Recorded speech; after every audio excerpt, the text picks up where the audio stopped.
Hey, hey, Ron here from Military Images Magazine with a new episode of Life on the Civil War Research Trail. Today, we're talking about the uniforms worn by the two gentlemen pictured here. To put them in context, think about the war, the Civil War in 1863 in the North, the fatigue that had begun setting in after 2 years of heavy losses due to disease, due to battle, the weariness that was beginning to seep into the American public, though they were fighting for the Union, fighting for the Constitution, fighting for freedom of slaves. All of these larger issues are at play, but it was taking a toll on manpower, on human resources.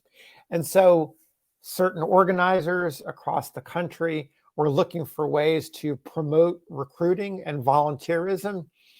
And one of those ways to do is come up with a really cool looking uniform. So that's what happened here. These organizers of an organization that became known as the First U.S. Hussars or the Third New Jersey Cavalry were drawing on ancient traditions from the Hussars. And I want to tell you, these uniforms were not the Hussar style uniforms. They were not limited to just this single regiment. You could find them across the Union, across the northern states, and in some of the southern states. They're not very well documented. And I think that's largely because the Zouave style was hugely popular.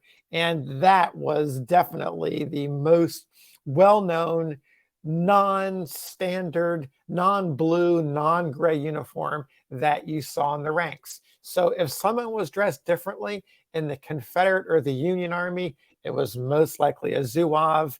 The outliers were these Hussar-styled individuals. And so that explains a little bit of backstory of what we're seeing in these two images. On the left is a captain named George Patton, no relation to the World War II general, George Patton on your left, and then on the right, an unidentified member of the 3rd New Jersey.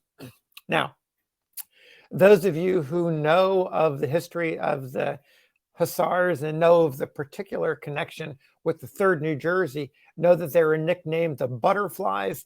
This was a derogatory term. This was not done in the spirit of comradeship between regiments.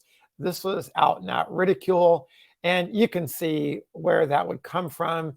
The heavy, heavy yellow lace braid that was piled on these uniforms drew attention, not only from men in the ranks of other regiments, but from the enemy. They made pretty big targets. So I want to give you just a little bit of flavor, a couple of examples of how they were reviewed by fellow Union soldiers. The first couple quotes comes from some research I had done in the past.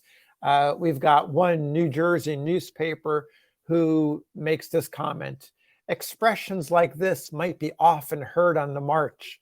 Quote, "There goes a butterfly, catch him and put him in a canteen." Can you imagine if you're riding by on horseback and you hear somebody yell that at you? Not particularly inspiring. Here's another comment that I picked up in my research. And this comes from an exchange between a Hussar and a member of the 2nd New York Mounted Cavalry. The New Yorker, a soldier boy, quote, looked up and in a quiet way saluted the 3rd New Jersey with, "How are you, Butterfly?" The 3rd New Jersey Hussar turned partly around in his saddle with a smile and saluted him with, "How are you, Caterpillar?" Little back at you from the 3rd New Jersey. The last comment I have from you comes from the book about Andersonville. You have the various groups of Union soldiers, the various networks that are at Andersonville. They did split, according to this account, they split along the lines of the fancy Eastern Army, the Potomac soldiers, and the more hard scrabble Western soldiers. And here is a Western soldier who was talking about his reaction and those of his fellow Western soldiers when one of those butterflies showed up at Andersonville. Here we go.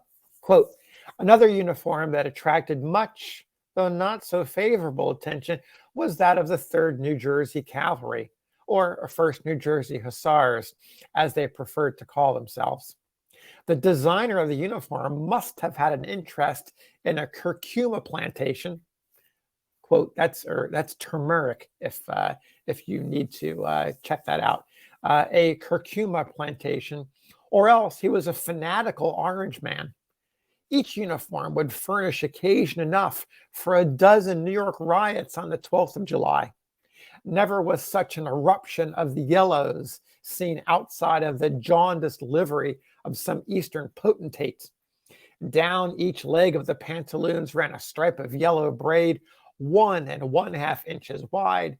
The jacket had enormous gilt buttons and was embellished with yellow braid until it was difficult to tell whether it was blue cloth trimmed with yellow or yellow adorned with blue.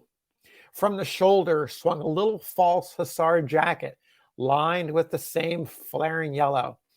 The visorless cap was similarly warmed up with the hue of the perfected sunflower. Their saffron magnificence was like the gorgeous gold of the lilies of the field, and Solomon in all his glory could not have been arrayed like one of them. I hope he was not. I want to retain my respect for him. We dubbed these daffodil cavaliers butterflies, and the name stuck to them like a poor relation. So there you have it. A few views of butterflies. That's the men of the 3rd New Jersey Cavalry, or the 1st New Jersey Hussars, wearing their uniquely styled uniform. Some of the not so friendly comments from fellow Union soldiers. So we'll see you again on another episode of Life on the Civil War Research Trail. Take care.